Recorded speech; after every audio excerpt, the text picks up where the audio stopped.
नमस्कार साथियों, T for teacher के यूट्यूब चैनल पर आप सभी का हार्दिक स्वागत है। आज के इस वीडियो में हम सामान्य हिंदी जो कि शिक्षक भर्ती परीक्षा 2024, आज के इस वीडियो में हम सामान्य हिंदी के 15 महत्वपूर्ण परीक्षा में आए हुए प्रश्नों को हल कर रहे हैं और यह वीडियो नंबर 30वां है। यदि आपने इसके बाकी भागों को नहीं देखा है तो प्लेलिस्ट में जाकर बाकी भागों को देखकर भी आप अपनी हिंदी की तैयारी को अच्छा कर सकते हैं। यदि आपको वीडियो अच्छा लगे तो लाइक करना है, शेयर करना है और इसी प्रकार के नए वीडियो पाने के लिए आपको चैनल को सब्सक्राइब कर लेना है। तो चलिए आज के पहले प्रश्न की ओर बढ़ते हैं। प्रश्न संख्या 1 है, प्रकृति का सुकुमार कवि, प्रकृति का सुकुमार कवि किसे कहा जाता है? सुमित्रानंदन पंत, जयशंकर प्रसाद, महादेवी वर्मा या राम कुमार वर्मा? तो प्रकृति का सुकुमार कवि कहा जाता है सुमित्रानंदन पंत को। हमारा सही उत्तर ऑप्शन ए सही जवाब रहेगा। यदि आपसे पूछा जाए कि छायावाद का जनक किसे कहा जाता है, तो छायावाद का जनक कहा जाता है जयशंकर प्रसाद को। छायावाद का जनक किसे कहा जाता है? तो ये कहा जाता है जयशंकर प्रसाद को। आधुनिक मीरा किसे कहा जाता है? तो आधुनिक मीरा कहा जाता है महादेवी वर्मा को। ठीक है, तो ये सारी इंफॉर्मेशन भी आपके लिए महत्वपूर्ण है। अगला प्रश्न, प्रश्न संख्या 2, अंकुरित शब्द में प्रत्यय है। हमारे पास शब्द है अंकुरित और इसमें आपको बताना है कि प्रत्यय क्या है। उरित है, रित प्रत्यय, ईत प्रत्यय या फिर त प्रत्यय है। तो अंकुरित शब्द में प्रत्यय आपका ईत प्रत्यय हो जाएगा। राइट आंसर आपका ऑप्शन सी सही जवाब रहेगा। प्रश्न संख्या 3, प्रश्न नंबर 3 है, टुकड़ी शब्द किस प्रकार की संज्ञा है? टुकड़ी शब्द में किस प्रकार की संज्ञा होगी? जातिवाचक होगी, समूहवाचक, भाववाचक या व्यक्तिवाचक? तो टुकड़ी शब्द जो है इसमें जो संज्ञा होगी वो समूहवाचक हो जाएगी। राइट आंसर ऑप्शन बी के साथ रहेगा। आगे बढ़ते हैं प्रश्न संख्या 4 की ओर। प्रश्न नंबर 4 है, नयन, नयन शब्द का संधि विच्छेद है। नयन शब्द का सही संधि विच्छेद क्या होगा? ने धन यान, न धन यन, ने धन अन या न धन अयन? तो नयन शब्द का सही संधि विच्छेद ने धन अन। राइट आंसर आपका ऑप्शन सी हो जाएगा। और इसमें अगर आपसे पूछा जाए कि इसमें संधि कौन सी होगी, तो इसमें याद रखना है कि आपको संधि बताना है, अयादि संधि होगी। नयन शब्द में कौन सी संधि? अयादि संधि। राइट आंसर इसमें रहेगा। अगला प्रश्न, प्रश्न संख्या 5, आंखें दिखाना, आंखें दिखाना इस मुहावरे का अर्थ है। आंखें दिखाना इस मुहावरे का अर्थ क्या होगा? लज्जित होना, ये इसका अर्थ नहीं है। स्वागत करना, ये भी आंखें दिखाने का अर्थ नहीं होगा। सावधान होना, ये भी अर्थ नहीं है। आंखें दिखाना मुहावरे का सही उत्तर हो जाएगा क्रोध से देखना। हमारा सही उत्तर ऑप्शन डी के साथ रहेगा। अगला प्रश्न, प्रश्न संख्या 6, निम्न में से कौन सा विकल्प विलोमार्थी नहीं है? मतलब कौन सा युग्म सही विलोम युग्म नहीं है? निंदा, परनिंदा, मुख, वाचाल, प्रफुल्ल, म्लान, अंधकार, प्रकाश। तो देखिए, अंधकार का विलोम प्रकाश होता है, सही है। प्रफुल्ल का विलोम म्लान होता है, सही है। मुख का वाचाल होता है, सही है। लेकिन यहाँ पर ए ऑप्शन में निंदा का पर निंदा दे रखा है। निंदा का विलोम शब्द पर निंदा नहीं होता है। निंदा का विलोम शब्द स्तुति होता है। क्या होता है? निंदा का विलोम शब्द स्तुति होता है। तो कौन सा विलोमार्थी नहीं है? तो ऑप्शन ए आपका सही आंसर रहेगा। अगला प्रश्न, प्रश्न संख्या 7, विश्व में सर्वाधिक बोली जाने वाली भाषाओं का क्रम है। विश्व में सर्वाधिक बोली जाने वाली भाषाओं का क्रम क्या है? तो सबसे पहले नंबर पर आपकी आती है चीनी भाषा, जो सबसे ज्यादा बोली जाती है। दूसरे नंबर पर आती है अंग्रेजी, यह सबसे ज्यादा दूसरे नंबर पर बोली जाने वाली भाषा है। और तीसरे नंबर पर आती है अपनी हिंदी भाषा। तो सही क्रम आपको ऑप्शन ए में दिख रहा है। सबसे ज्यादा बोले जाने वाली हिंदी, उसके चीनी, उसके बाद अंग्रेजी, फिर हिंदी। तो आपका राइट आंसर जो होगा वो ऑप्शन ए के साथ रहेगा। चलिए अगला प्रश्न देखते हैं, प्रश्न संख्या 8, द्विज का अर्थ है।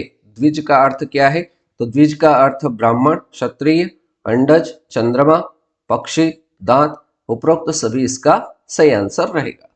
आगे बढ़ते हैं, प्रश्न संख्या 9, प्रश्न नंबर 9 है, निम्न में से कौन प्रेमचंद की एक प्रसिद्ध रचना है? यहाँ पर 4 ऑप्शन में से आपको बताना है कि कौन सी रचना प्रेमचंद जी की प्रसिद्ध रचना है। कामायनी, पंच परमेश्वर, यामा या उर्वशी?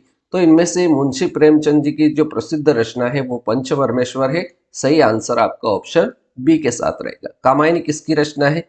तो कामायनी जयशंकर प्रसाद की रचना है। किसकी रचना है? जयशंकर प्रसाद की रचना है कामायनी। ठीक है। यामा किसकी रचना है? तो यामा महादेवी वर्मा की रचना है। यामा किसकी रचना है? महादेवी वर्मा की रचना है। उर्वशी किसकी रचना है? तो उर्वशी याद रखना है आपको, रामधारी सिंह दिनकर की रचना है। उर्वशी किसकी रचना है? तो रामधारी सिंह दिनकर की रचना है। ठीक है। चलिए प्रश्न संख्या 10। प्रश्न नंबर 10 है अभिज्ञ। अभिज्ञ शब्द का विलोम है। अभिज्ञ शब्द का विलोम शब्द क्या होगा? सर्वज्ञ, भिज्ञ, अनभिज्ञ या सुविज्ञ? तो अभिज्ञ शब्द का विलोम शब्द क्या हो जाएगा? अनभिज्ञ हो जाएगा। सही आंसर इस प्रश्न का ऑप्शन सी बिल्कुल सही जवाब रहेगा। आगे बढ़ा जाए प्रश्न संख्या 11 की ओर। प्रश्न नंबर 11 है पक्ष शब्द क्या है? पक्ष शब्द कैसा शब्द है? तत्सम है, तद्भव है, संकर है या देशज है? तो पक्ष शब्द आपका तत्सम शब्द है। इस प्रश्न का सही उत्तर ऑप्शन ए बिल्कुल सही आंसर रहेगा। आगे बढ़ा जाए प्रश्न संख्या 12। गुलर का फूल होना। गुलर का फूल होना इस मुहावरे का अर्थ है। गुलर का फूल होना मुहावरे का अर्थ क्या होगा? सुगंधित होना, बी ऑप्शन है दुर्लभ होना, सी है फूल की तरह खिलना, डी है अति प्रसन्न होना। तो गुलर का फूल होना इस मुहावरे का सही अर्थ दुर्लभ होना। राइट आंसर ऑप्शन बी सही जवाब रहेगा। प्रश्न संख्या 13। जिस समास में दोनों पद अप्रधान होते हैं, जिस समास में दोनों पद अप्रधान होते हैं वहां पर कौन सा समास होता है? तो जिस समास में दोनों पद अप्रधान होते हैं वहां पर बहुब्रीहि समास होता है। राइट आंसर आपका ऑप्शन डी बहुब्रीहि समास प्रश्न संख्या 13 का बिल्कुल सही उत्तर रहेगा। अगला प्रश्न, प्रश्न संख्या 14। अपवाद को छोड़कर वर्णमाला के अक्षरों के नाम किस लिंग में होते हैं? अपवाद को छोड़कर वर्णमाला के अक्षरों के जो नाम होते हैं वो किस लिंग में होते हैं? तो ये पुल्लिंग में होते हैं। राइट आंसर आपका ऑप्शन सी सही जवाब रहेगा।